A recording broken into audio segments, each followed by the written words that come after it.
Episode 5. Cyrus, the Chosen King, Power, Gods, and Sacred Legitimacy.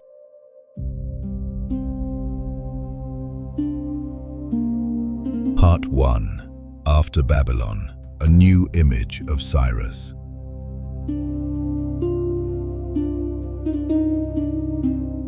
After Babylon, Cyrus was no longer remembered only as a conqueror. He had defeated kingdoms. He had changed the balance of power. He had moved from Persia to Media, from Media to Lydia, from the Iranian plateau to Babylon. But after Babylon, something deeper began to happen. Cyrus entered memory, not only political memory, but sacred memory. In the ancient world, power was never separated from meaning. A king was not judged only by the size of his army or the lands he controlled.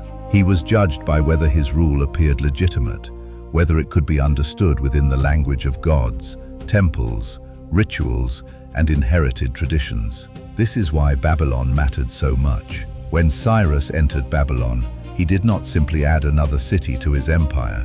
He entered one of the oldest sacred and political landscapes of the ancient world. Babylon had its own gods, its own priesthood, its own rituals, and its own deep memory of kingship.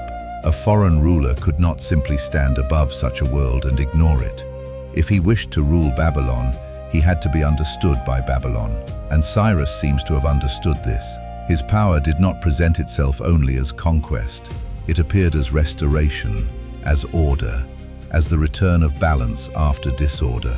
This changed the way his rule could be seen. For the Babylonians, Cyrus could be described through the language of Marduk. For the Jewish communities, he could be remembered as a ruler chosen by Yahweh to allow return and rebuilding. In Iranian memory, he could be connected to ideas of righteous kingship and world order. And in wider ancient traditions, his image could move beyond politics into legend. This does not mean that every people saw Cyrus in exactly the same way. They did not. But that is precisely what makes him important. Cyrus became a ruler who could be translated into different sacred languages. Different peoples could interpret him through their own worlds of meaning. This was one of the great strengths of his empire.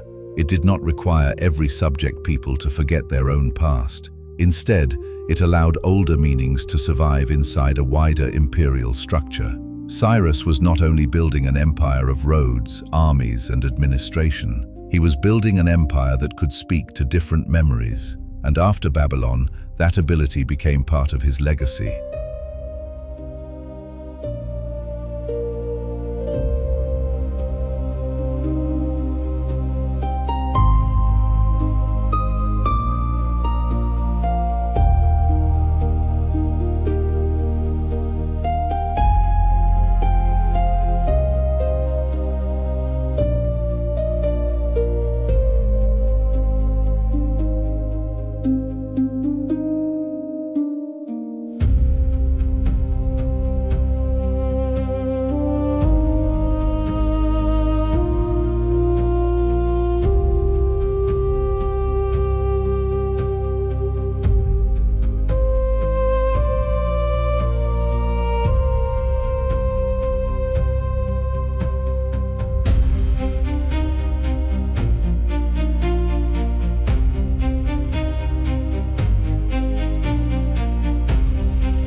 Part 2.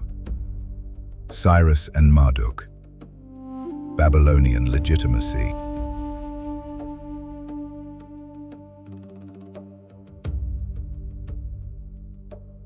In Babylon, legitimacy passed through sacred language. The city was not only political, it was religious, ritual, and symbolic. Its temples were not decoration, its gods were not secondary to power. They were part of how power itself was understood. At the center of Babylonian religious imagination stood Marduk, the great god of Babylon. For a ruler entering Babylon, the question was not only whether he had won, the question was whether his rule could be placed inside the Babylonian order of meaning. Could he be seen not as a destroyer, but as a restorer? This is where Cyrus's image becomes extraordinary. In the Babylonian context, he was not presented merely as a foreign conqueror. He could be framed as the ruler chosen by Marduk to restore proper order. This kind of language mattered deeply. It allowed the conquest to be understood not as the end of Babylon, but as the correction of disorder. The political message was powerful. Babylon had not simply fallen to an outsider. Babylon had been restored through a new ruler whose authority could be explained in Babylonian terms. This was a remarkable form of imperial intelligence. Cyrus did not need to erase Babylonian religion in order to rule Babylon. He allowed Babylonian religious language to explain his rule. In doing so, he transformed conquest into legitimacy. This was not weakness, it was strategy. A ruler who destroys everything must rule over ruins. A ruler who preserves meaning can rule through continuity. Cyrus understood that old centers of civilization could not be held by force alone. They needed to be respected, absorbed, and given a place inside the new order. The result was a new kind of imperial power. Persian rule in Babylon did not depend only on the presence of soldiers. It depended on the ability to appear as a continuation of order. This is why the story of Cyrus and Marduk is so important. It shows that the Persian Empire was not built only through expansion. It was built through translation. Persian power translated itself into Babylonian language, and through that translation, Babylon could become part of the empire without ceasing to be Babylon.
Part 3. Cyrus and Yahweh. Liberation and Return. The memory of Cyrus also entered the sacred history of the Jewish people. This is one of the most powerful and unusual parts of his legacy.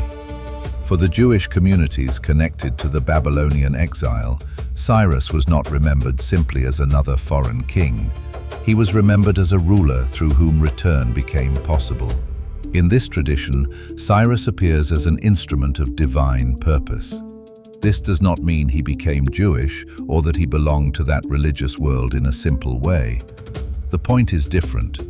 The point is that his political action could be understood through the sacred language of another people. For a community living with the memory of exile, the permission to return, rebuild, and reconnect with their sacred center was not merely administrative. It was deeply meaningful. It could be seen as liberation. It could be seen as restoration. And because of this, Cyrus entered a memory that was not originally Persian and not originally Babylonian. He entered the sacred imagination of a people whose story had been shaped by loss, displacement, and hope. This is why Cyrus is such a rare figure in ancient history. Many conquerors were feared, many kings were remembered by their own people, but Cyrus was remembered positively by peoples outside his own culture. That kind of memory does not emerge from conquest alone. It emerges when power becomes associated with return, protection, and the restoration of meaning. For the Jewish tradition, Cyrus could be understood as chosen for a purpose. He became connected to the possibility that a foreign ruler could still serve a sacred plan. This widened his image even further. He was no longer only the king of the Persians. He was no longer only the conqueror of Babylon. He became a figure through whom different peoples could imagine justice, restoration, and divine intention. This is one of the reasons his memory survived so strongly. Cyrus was not locked inside one cultural frame. His image could travel, and wherever it traveled, it could take on new meanings.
Part 4. The Sacred King and the Imperial Idea.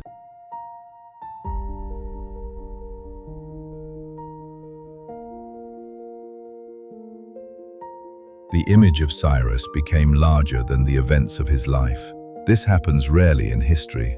Some rulers remain military figures, some remain founders of states, some become symbols. Cyrus became all three. He was a conqueror, but not only a conqueror. He was a founder, but not only a founder. He became a figure through whom people could imagine a different kind of rule. A rule that did not always need to destroy the old world in order to create a new one. This is the deeper importance of sacred legitimacy in the story of Cyrus. It was not only about religion, it was about the relationship between power and meaning. An empire cannot survive only as a machine of control. It needs stories, it needs symbols, it needs ways for different peoples to understand why they are part of the same political world. Cyrus's achievement was that his rule could be explained through multiple traditions. In Babylon, his authority could be spoken through Marduk. In Jewish memory, he could be connected to Yahweh and the hope of return. In Iranian memory, he could be imagined within the idea of righteous kingship and world order. Across later traditions, he could become a model of the just ruler, the liberator, the king who conquers without erasing. Of course, this image was not simple. Every tradition shaped Cyrus in its own way. Every memory selected, transformed, and interpreted him. The historical Cyrus and the remembered Cyrus are not always the same. But this gap between history and memory is itself important, because it shows how powerful his image became. Cyrus did not remain only in royal inscriptions, political events, or military campaigns. He entered the imagination of civilizations. That is why, after Babylon, the story of Cyrus changes. We are no longer speaking only about the rise of Persian power. We are speaking about the birth of an imperial idea. An idea that power could rule through order. that conquest could become restoration, that difference could be held inside a wider structure, and that a king could be remembered not only for what he took, but for what he allowed to continue. This is why Cyrus became more than a ruler. He became a sacred political figure, a king whose memory crossed languages, religions, and civilizations. But memory is only one side of empire. The next question is more practical. How did this empire actually work? How did Cyrus turn conquest, legitimacy, and sacred meaning into a functioning political system? How was this vast world governed? That is where the next episode begins.